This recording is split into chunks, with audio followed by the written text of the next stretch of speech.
You are welcome to my channel Grammar School 26. আজকের ভিডিওতে তোমরা বেশ কিছু কনফিউজিং সেন্টেন্স শিখতে পারবে। Let's start. সে করোনায় মারা গেছে। He died of corona. এখানে করোনা অর্থ একটা অসুখ, কাজেই যে কোনো অসুখে মারা গেলে ডাই অফ হবে, ডাই অফ।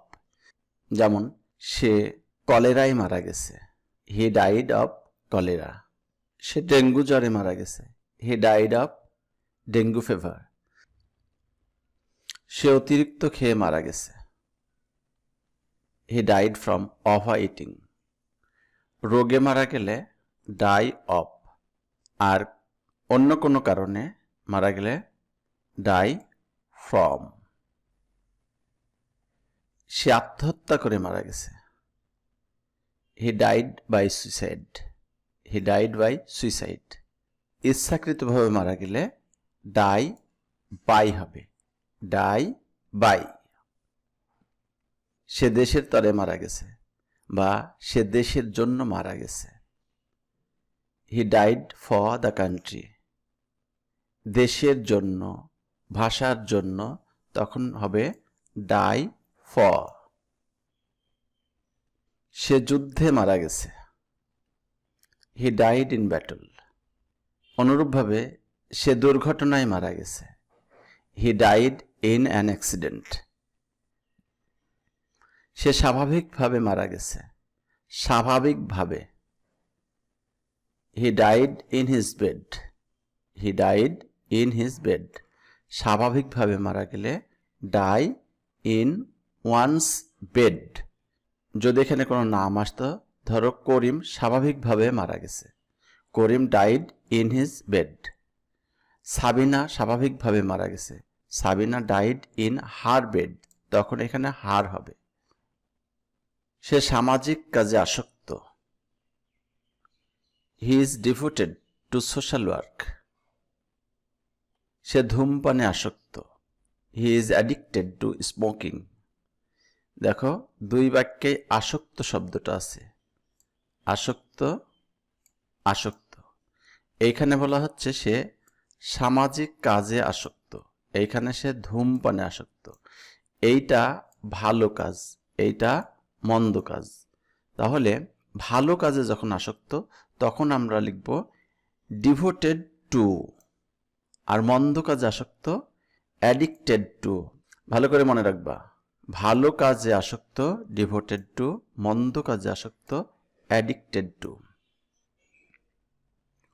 সে আমার প্রস্তাব অস্বীকার করেছে বা সে আমার প্রস্তাব প্রত্যাখ্যান করেছে, হি রিফিউজড মাই প্রপোজাল বা শি রিফিউজড মাই প্রপোজাল। সে তার অপরাধ অস্বীকার করেছে, হি denied his guilt, denied.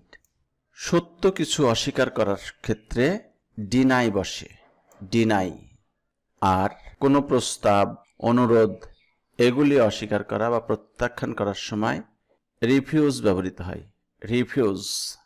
Refuse এবং ডিনাই দুইটার অর্থই অস্বীকার করা, প্রত্যাখ্যান করা, কিন্তু দুইটার মধ্যে পার্থক্য হলো যখন সত্য কিছু অস্বীকার করবে তখন আমরা ডিনাই এই ভার্বটা ব্যবহার করব।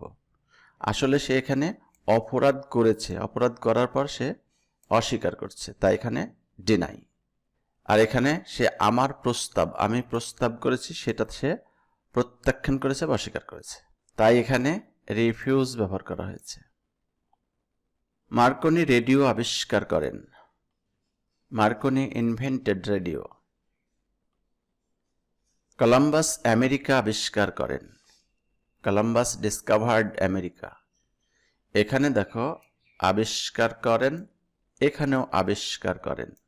এইখানে আবিষ্কারের ইংরেজি দেওয়া হয়েছে ইনভেন্টেড, এইখানে দেওয়া হয়েছে ডিসকভার্ড। এই দুইটা অর্থই আবিষ্কার করা। এখন পার্থক্য হলো যে জিনিসের অস্তিত্বই নাই সেটাকে আবিষ্কার করার ক্ষেত্রে আমরা ইনভেন্ট এই ভার্বটা ব্যবহার করব, আর যেটার অস্তিত্ব ছিল, খুঁজে বের করা হয়েছে, তখন আমরা ডিসকভার এই ভার্বটা ব্যবহার করব। আমেরিকা এই দেশটি ছিল কিন্তু মানুষজন জানতো না। আমেরিকা আবিষ্কার করেছে কলম্বাস। আর এই রেডিও এই জিনিসটা পৃথিবীতে এর অস্তিত্বই ছিল না, তাই এখানে ইনভেন্ট এই ভার্বটা ব্যবহার করা হয়েছে। সে মিথ্যা বলে, হি টেলস এ লাই। সে সত্য বলে, হি স্পিক্স দ্য ট্রুথ। দেখো এখানেও বলে, এখানেও বলে, কিন্তু এখানে মিথ্যা বলে আর এখানে সত্য বলে।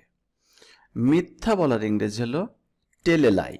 এখানে থার্ড পারসন সিঙ্গুলার এই সাবজেক্ট, তাই এখানে এস যুক্ত হয়েছে, কারণ এটা প্রেজেন্ট ইনডেফিনিট টেন্স। আর সত্য বলার English speak the truth, speak the truth. লাইয়ের আগে দেখো এ হয়েছে আর ট্রুথের আগে দা বসবে। তো এই ধরনের বাক্য বা এই ধরনের ইংরেজি বলতে গিয়ে আমরা অনেক সময় কনফিউজড হয়ে পড়ি। আশা করি এই ভিডিওটা দেখার পর তোমরা আর এইসব বিষয়ে আর কনফিউজড হবে না। এই ভিডিওটা ভালো লাগলে লাইক করবা, কমেন্ট করবা, আর আমার চ্যানেলে প্রথম হয়ে থাকলে চ্যানেলটি সাবস্ক্রাইব করবা এই ধরনের সুন্দর সুন্দর ভিডিও পাওয়ার জন্য। ভালো থেকো, সুস্থ থেকো, আল্লাহ হাফিজ।